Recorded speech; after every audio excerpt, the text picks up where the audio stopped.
Hi guys! Welcome to another day of thrifting. Today mag-uukay-ukay na naman kami this early. So 5 a.m. na kami umalis. Papunta kami ng Rizal. Lahat ng ukay-ukay na pwede namin puntahan sa Rizal. So this is just the first video na i-upload ko. Pero meron pang dalawa.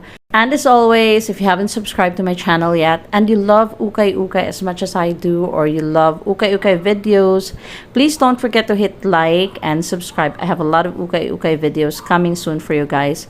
So maaga kami umaalis kasi nga coding. Kaya kailangan, wala na kami sa Metro Manila pagdating ng umaga, kundi bawal nang umalis. So, very early, nasa Rizal na kami, actually. But nauna kaming mag-ukay-ukay sa Tanay kasi nga gusto namin pabalik yung route namin. Luckily, meron naman kaming nakitang mga ukay-ukay sa Tanay. Although, grabe yung init. But, super exciting. Sobrang nag-i-enjoy ako mag-ukay-ukay sa iba't ibang lugar. And guys, welcome to Tanay, Rizal! Ay, Tanay. Tay-tay na dito. Ambot. Asa na guys? Basta Rizal. Basta kay Rizal, magunin mo yan to. Turn left. Hi guys! Welcome to Anywhere in Taytay! Anywhere in Rizal! Naligaw na. Anywhere in Rizal. Wala, lamig kaya ang view diri. Oo, nalag diri. Wala, lamig diri kay kung ano guys. Wala ko diri. It's so good. Turn left, turn left, best. Of course. Oh shit,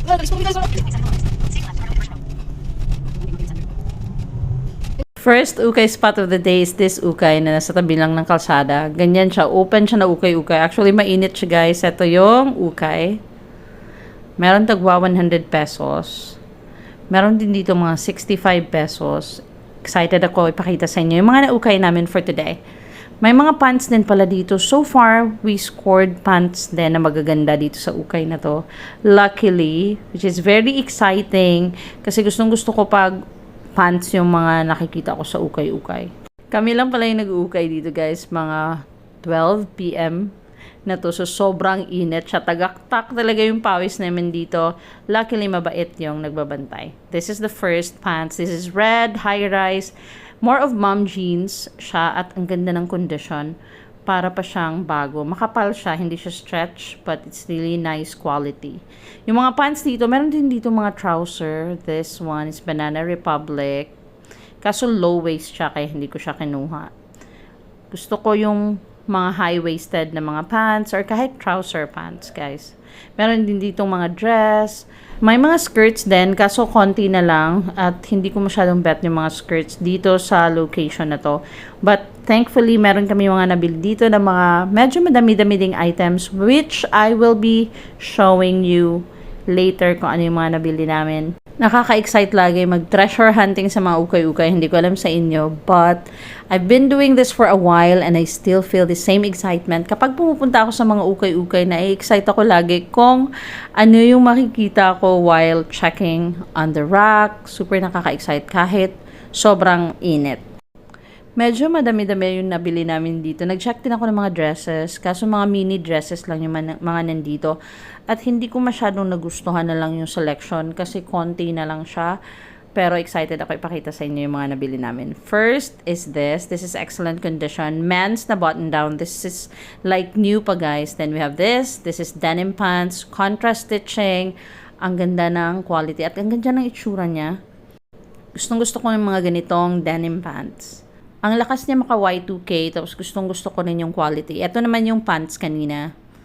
This is red. Mom jeans talaga siya. It's really high-waisted. And ang ganda ng brand na to. Ngayon ko lang to nakita, but I'm really buying this one. Then we have this green Caprina pants. This is divided by H&M. And the reason kung bakit ko to binili, kasi para siyang bago pa talaga. Kuya, mag-hi ka sa vlog ko. Hi vlog! Shout out sa nagbabantay dito. Sobrang accommodating. So, thank you. Sobrang bait niya. Kaya ang saya mag-ukay-ukay. Kahit mainit, inassist niya kami ng maayos. May mga nabili din ako dito mga tops. Ito yung isa sa mga tops na nabili namin. Then we have this. I love this. This is ASOS. This is high-waisted. Ang ganda ng kulay niya, guys. Hindi siya ganun ka-excellent condition, but I love yung wear niya. Super nice. Then we have this. Another very good brand sa ukay-ukay. This is also very good condition. Kaya nakaka-excite. Ito naman, It's also excellent condition. Pinili ko to because look at the back details. Dong, mag-hi ka dong.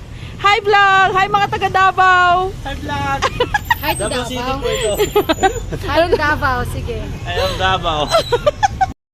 Ang ganda din ng mga white tops na nabili namin. First, hindi ko to chinek agad yung rack na to kasi parang hindi ko siya ganun kagusto. But when I check on this rack, nakabili din kami dito ng mga 5 pieces na mga tops at ang gaganda ng quality.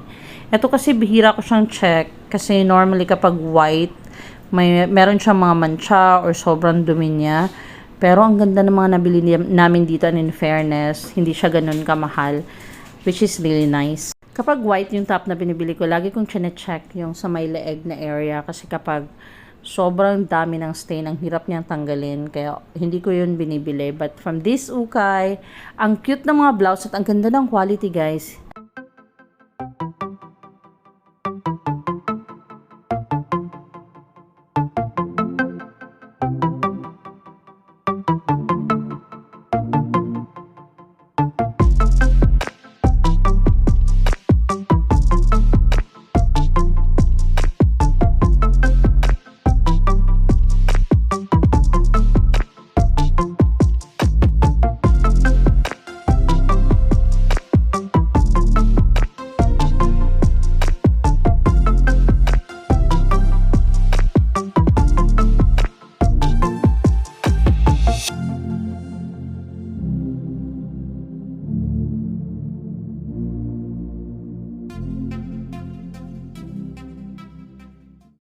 Yeah.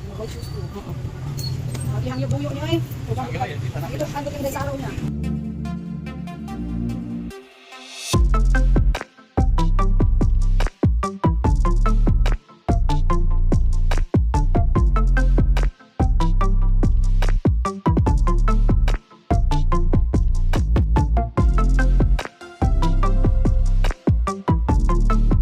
These are my ukay finds from this rack. This first top, then we have this sleeveless. Ito ang ganda nito, guys, sa actual. Excellent condition yan. And we have this Gap na button down. 4 pieces lang pala yung nabili ko dito. And then, may pinuntahan kami isa pang ukay kasi nakita namin to malapit lang sa unang ukay na pinuntahan namin. At nakaka-excite kasi nakita namin 20 pesos each lang. Kaso pagdating ko sa loob, iba-iba pala yung price. Yung mga 20 pesos na items are those pieces na hindi ko masyadong bet. So I just end up buying 2 items from this ukay na excited pa rin ako ipakita sa inyo shortly. Meron dito mga pants. This cost 80 pesos to 120 pesos yung iba. And this is the first pants na binili ko. This is a cargo pants.